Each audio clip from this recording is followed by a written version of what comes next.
everyone, respected principal, teachers and all of my dear friends.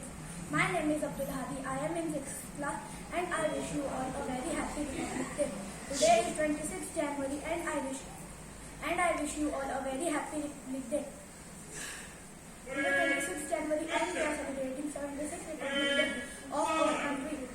Republic Day is a national festival of India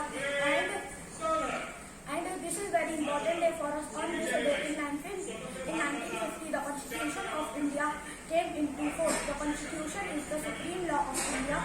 Dr. Bhimrao Ambedkar is the father